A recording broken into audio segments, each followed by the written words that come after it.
بسم الله الرحمن الرحيم. Wa idza sa'alaka ibadi anni fa inni qarib. Jika hamba-hambaku bertanya kepada engkau wahai Muhammad, fa inni qarib, sungguhnya aku dekat. Sungguhnya aku dekat. Ini ayat berkaitan dengan ayat-ayat tentang bulan Ramadan, tentang berpuasa ya. Ya syahr Ramadan alladzi unzila fihi al-Qur'an hudan lin-nasi hudan wa rahmah. Syahr Ramadan itu ayat tentang turunnya kewajiban berpuasa. Hudan lin-nasi wa bayyinati minal huda wal furqan dan seterusnya. Kemudian Allah sebutkan ayat ini di sela-sela ayat tentang puasa. Allah sebutkan ayat ini, wa idza sa'alaka ibadi anni fa inni qarib ujibu da'wata da'i idza da'an falyastajibu li wa yu'minu la'allahum yarshudun. Kemudian uhilla lakum lailatas siyami rafathu ila nisaikum. Jadi ayat sebelumnya tentang puasa, kemudian ayat tentang berdoa, ayat tentang puasa lagi. Jadi ayat ini di sela-sela ayat tentang puasa.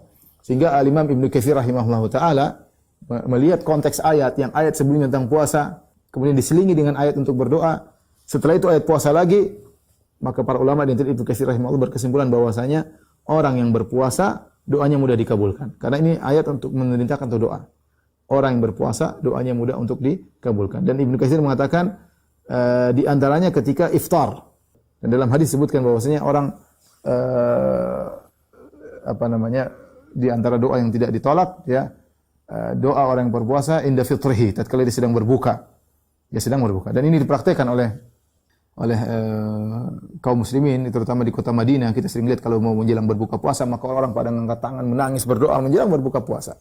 Karena di puncak-puncaknya rasa haus, di puncak-puncaknya dahaga, di puncak-puncak rasa lapar, di puncak-puncak hati sudah sangat luluh. Sangat mudah Allah kabulkan doa seseorang dalam kondisi demikian.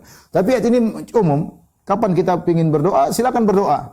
Dan ayat ini menakjubkan di mana? Perhatikan sini ikhwan. Dan ini disampaikan oleh banyak ulama ya. Di antaranya Ar-Razi menyampaikan hal ini. Perhatikan Allah dalam Al-Qur'an Allah menyuruh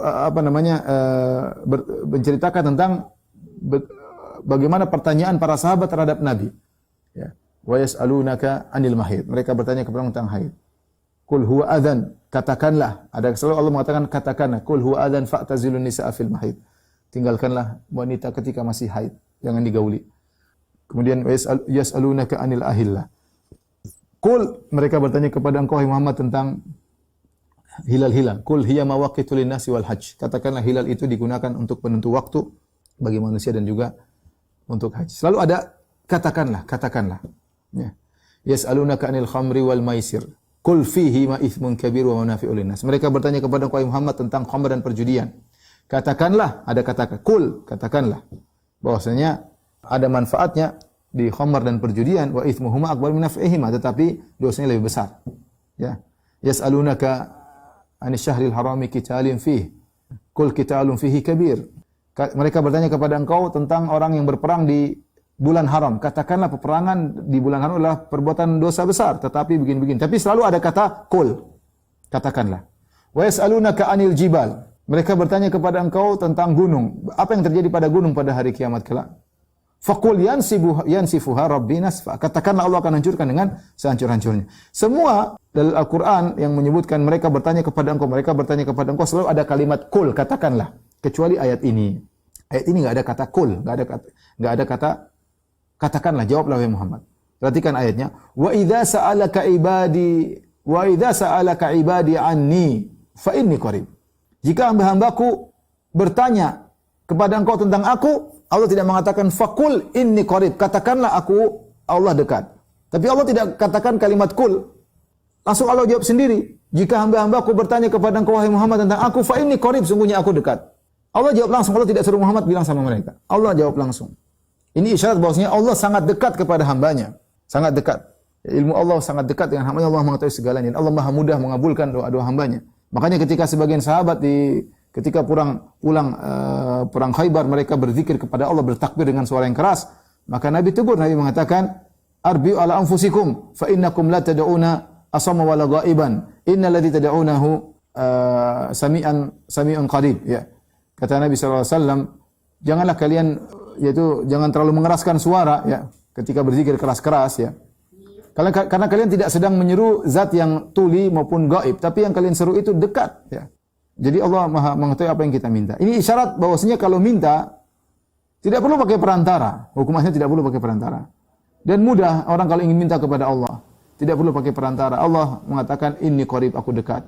Tidak sebagaimana sebagian orang yang suudzon kepada Allah, mengkiaskan Allah seperti raja yang zalim ya. Kalau minta kepada raja tidak diterima, harus minta lewat menteri-menterinya, lewat punggawa-punggawanya, baru nanti permintaannya disampaikan kepada sang raja, baru kemudian raja kabulkan. Allah tidak perlu demikian. Allah langsung minta ya, direct minta kepada Allah Subhanahu wa taala. Itu yang dicontohkan oleh Nabi dan para sahabatnya. Kemudian juga kita minta tidak usah repot-repot. Kalau orang minta mungkin kalau ingin minta kepada pejabat harus proposal lah, apalah, tanda tangan ini diketahui oleh ini, kemudian kata-katanya harus bagus, harus tepat, ada mukadimahnya. Allah Subhanahu wa taala minta sudah ente tinggal angkat tangan, menangis sudah selesai. Kapan saja. Tidak peduli dengan waktu. Mau subuh, mau siang, mau malam, kapan saja mau berdoa tinggal angkat tangan. Kita punya Rabb yang kata Allah, wa idza sa'alaka ibadi anni fa inni qarib. Kalau mereka bertanya kepada engkau tentang aku, katakanlah sungguhnya aku dekat. Ujibu da'watad da'i idza da'an. Aku mengabulkan doa orang yang berdoa kepadaku. Oleh karenanya ini ayat mengingatkan kita dalam kehidupan sehari-hari kita selalu butuh kepada Allah Subhanahu wa taala. Jangan pernah ragu untuk berdoa kepada Allah. Makanya Nabi sallallahu alaihi wasallam mengajarkan kita berdoa dalam segala hal. Ya, masuk rumah, keluar rumah, masuk WC, keluar WC, mau berhubungan dengan istri, mau makan setelah makan. Banyak doa-doa, naik kendaraan ya, dan naik gunung, turun gunung, semua doa-doa, masuk pasar ada doanya, masuk pada suatu kampung juga ada doanya. Doa banyak sekali agar kita tahu Allah Maha mendengar apa yang kita minta ya. Maka jangan pernah ragu-ragu untuk banyak berdoa kepada Allah Subhanahu wa taala, kapan saja, di mana saja silakan meminta kepada Allah. Selalu gantungkan hati Anda kepada Allah dan jangan gantungkan hati Anda kepada manusia ya, sehingga meningkatkan tauhid kita kepada Allah Subhanahu wa taala.